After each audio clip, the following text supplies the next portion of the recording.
Tenho. Eternit? Olha, Eternit eu tenho e tenho dois tenho.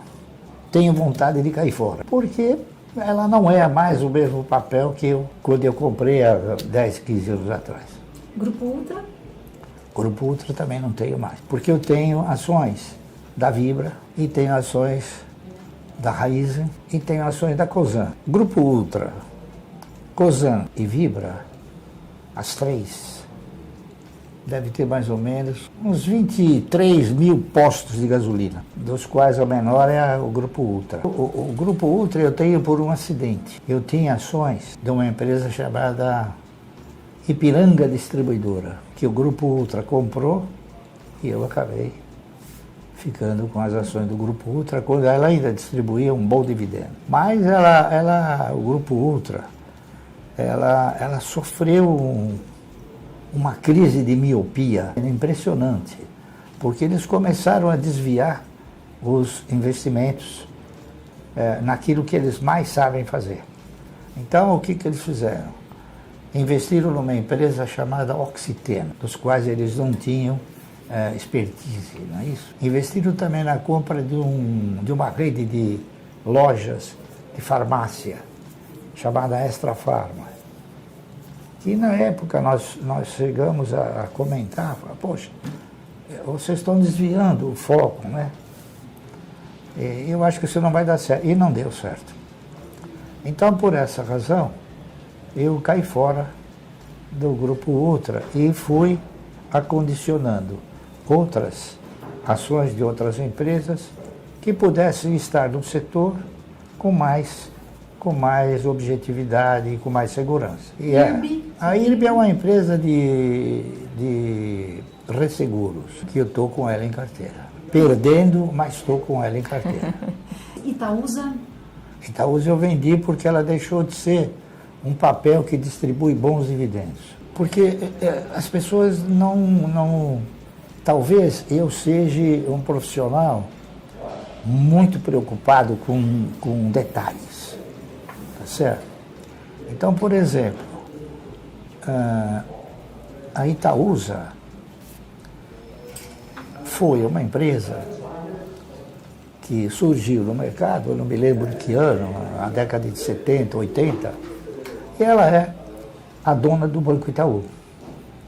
Só que, através da Itaúsa, o Itaú começou a investir em outros segmentos. E paralelamente, ela foi aumentando a quantidade de ações. Então, hoje, ela tem uma quantidade de ações que dificilmente ela consegue remunerar bem. Ela tem, se não me falha a memória, 8 bilhões. Então, para ela poder dar um resultado bom, ela precisa ter um lucro de 30, 40 bilhões. E ela não vai ter. Por quê? Porque o lucro dela é um lucro mais originário do Banco Itaú. Porque, lamentavelmente, a Itaúsa também, no meu interpretar, ela deixou de exercitar investimentos em outros segmentos que talvez pudessem gerar o mesmo lucro que o Banco Itaú. Então, por exemplo, hoje a Itaú, há pouco tempo atrás, investiu em chinelinho, alpargata. Quer dizer, eu não sei até que ponto, investiu em outro segmento também, que tem uma concorrência grande, que é a distribuição de botijão de gás, né? Uhum. Tá certo? Então, eu acho que... E outra coisa, ela tem um poderosíssimo capital, né? Quantidade de ações. E ela não consegue performar, correto?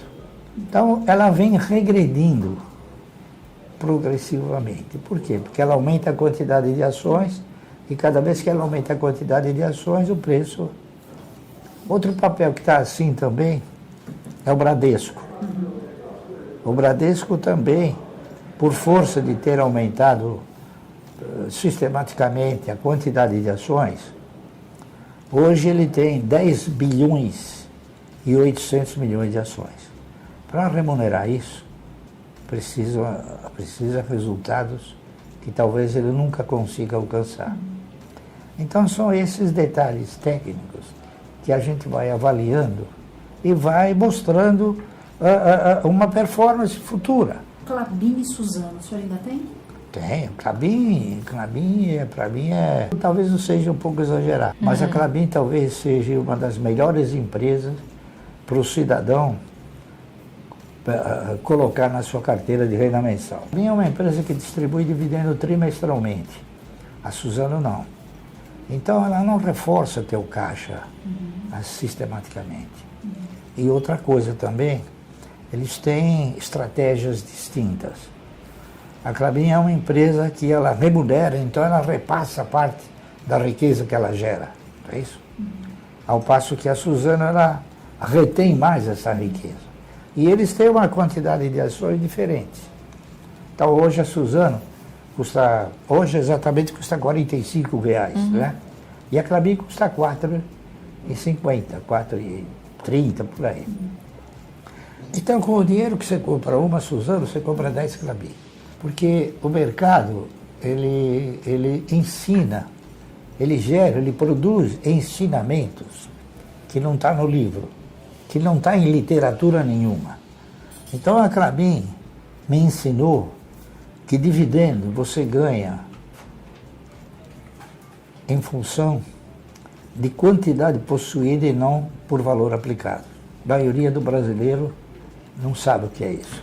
Taesa, você ainda tem? Taesa eu tenho. Taesa foi a Taesa, ela tem o mesmo controlador. Na Taesa ele é controlador parceiro, porque quem controla a Taesa é a CEMIG. É a ISA, que é uma empresa colombiana, que é dona da TRPL. Eles têm esses dois papéis que são papéis de transmissão. A ISA, ela investe na transmissão, que é um dos filés do setor de energia. O setor de energia tem geração, transmissão e distribuição. Distribuição está fora. Taurus? A Taurus eu tenho, há muito tempo eu tenho Taurus, né? Eu tenho Taurus desde 1900 e alguma coisa. Quando ainda o Estima, o antigo controlador, era dono da empresa. E ela chamava Forjas Taurus.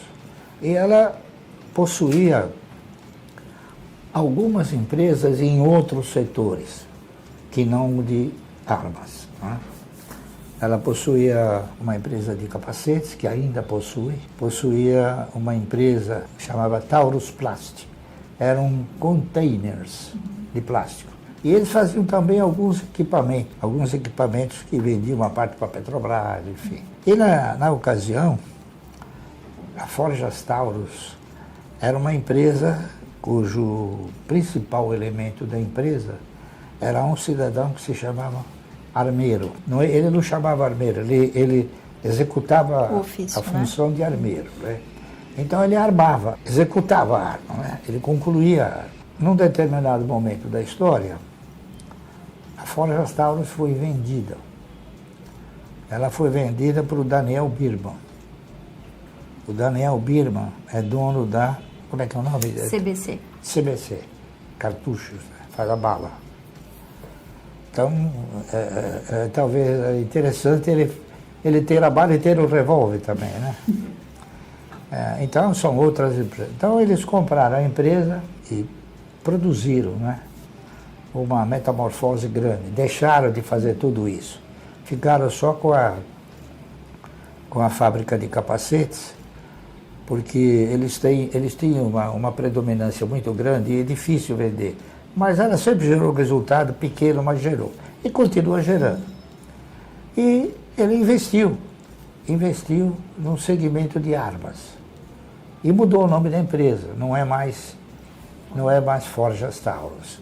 É Taurus Armas. E o que eu posso te dizer é o seguinte. Eu estive agora em abril visitando a fábrica, porque ainda é do meu DNA visitar as fábricas, né? E eu vi uma das fábricas de maior tecnologia, de maior avanço tecnológico em termos de geração e de produção. Você sabe qual é a maior fonte de exportação, fonte de recursos da exportação brasileira, eu diria minério e o agronegócio. Soja, milho e outros grãos. Né? Por inacreditável que possa parecer, a arma é o único produto industrializado que detém uma forte concorrência do exterior, é a arma. E o governo não quer. O governo não quer que o cidadão tenha arma. Já ficou mais do que caracterizado que o cidadão brasileiro, ele tem uma certa tendência a se defender porque o Estado não lhe proporciona essa condição. Mas as autoridades não interpretam dessa maneira. Mas mesmo assim, a maioria daquilo que a Taurus produz, ela exporta para 70, 80 países. Então, você veja, ela é líder ou co-líder de mercado nos Estados Unidos. Tem algum outro papel que eu não citei que o senhor passou a investir? A AES, né? A AES Brasil, um papel que agora eu acabei de completar, 5% da empresa, não é isso? Eu gostaria que fosse 50%, mas não dá.